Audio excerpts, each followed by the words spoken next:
Бачаалагч шүнтэй ер нь бол санал нэг байна. Тэгэхээр 2028 оны төсөөлөл дээр засгийн газрын өрийн хэмжээ 59.5 их найт төгрөг болж 7.7 их найт төгрөг нэмэгдүүлэхээр тооцсон байгаа. Тэгэхээр энэ дээр асуулт байгаа нь болохоор энэ одоо 7.7 их найт төгрөг чинь өнөөдөр бидний одоо Монгол Улсын засгийн газрын байгуулсан зээлийн гэрээнүүдийн хүрээнд зээлийн ашиглалтаа нэмж бий болох гэдэг нь үү? Эсвэл шинээр зээлийн гэрээ байгуулж одоо энэ өрийг авах гэдэг нь үү? Нэгдүгээр асуулт байгаа. За хоёрдугаар асуулт маань би бас өмнө тодруулаад асууж ирсэн. Энэ 2028 онд яагаад гинт ингээ 2027 оноос 7.7 их найт төгрөг ингээ өсгөр тооцоолоод байгаа юм бэ? Энд одоо ямар нэгэн төслийн инженер төслүүд дуусгах гээд байгаа юм уу? Тийм учраас мөнгө хэрэгтэй болоод байгаа юм уу? Энэ дээр нэг юм тодорхой тайлбар өгөөч.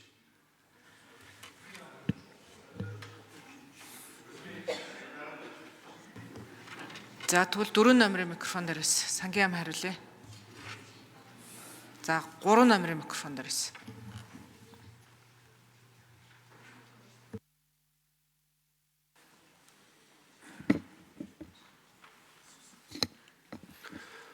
Сангийн амны өрөөдөр дэлгэлцсэн дээр гандагдах гишүүний асуултанд хариулъя.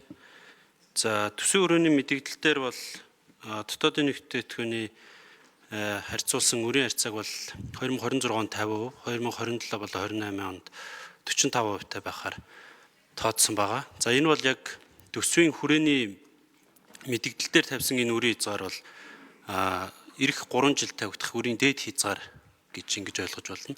За төсвийн төвчөртэй байдлын тухай хуулиар бол өрийн хязгаарыг 60% гэж тооцсон байдаг. Мөн төсвийн төвчөртэй байдлын тухай хуулиас гадна энэ төсвийн өрөөний мэдээлэлээр ирэх 3 жилийн засгийн газрын өрийн хязгаарыг бол ингэж тогтоож байгаа. Тэгэхээр энэ бол 50-45% гэдэг бол ер нь бол яг дээдлийн өрийн хязгаар.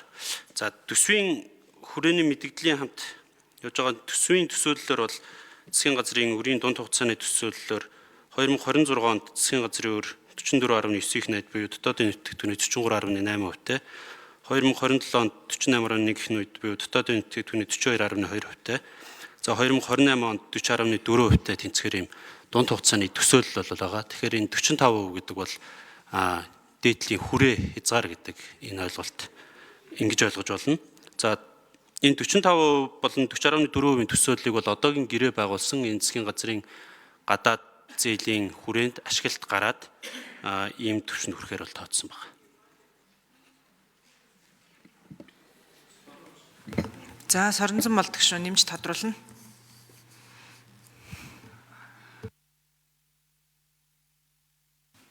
Тэгэхээр засгийн газрын өрийн дээд хязгаар гээд 59.5 их найт төгрөг болгож байгаа чинь өөрөөр эргүүлээд 2028 оныхоо одоо төсвийнхөө орлого зарлага дээр бас тодорхой хэмжээгээр зээлч ашиглагдана л гэж тооцож тавьж байгаа гэж би ойлгоод байгаа шүү дээ.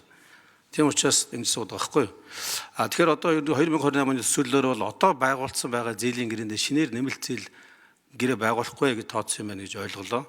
Зүгээр 28 онд одоо зээлийн ашиглалтаа нэмэгдүүлэх нь гэхээр яг ямар том төслүүд дээр энэ мөнгийг ашиглалтаа нэмнэ гэж харж байгаа юм бэ гэдэг бол асуулт байгаа байхгүй юу? 2028 он төсөөлөл дээр шүү дээ. 4 номерын микрофон.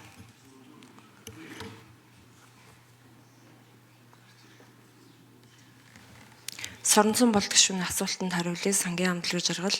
За гадаад зээл тусламжийн ашиглалт дээр 1.9 энэ нийтдээ одоо гэрээ хэлцээрээр байгуулагдсан амлалтын дүнгийн үлдэгдэл нь 13.6 их найт байгаа. 13.6 их найтаас бид нар эрхчил зээл дээрээ 1.5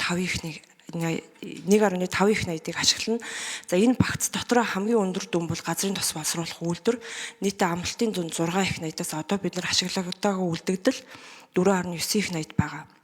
Тэгэхээр эх оны 1.5 дотроо одоо газрын тостоор ашиглах хуваарлтын хувьд бол бид нар 210 тэрбум төгрөгийг хувирсан. За яг хэрэгжүүлэгч байгууллагаас ирүүлсэн санал бол эрхчил 1.7 их найтыг ашиглах саналтай байгаа. Тэгэхээр бид нар яг 1.5-ын дүнгээрээ гэвэл ганцхан одоо газрын тос дээр ашиглалтаа гаргах ийм тооцоол байгаа.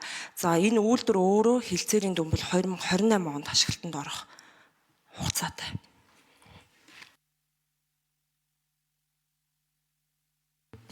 За улсын хурлын гишүүн Цагаан Үгийн Мөнх Бат.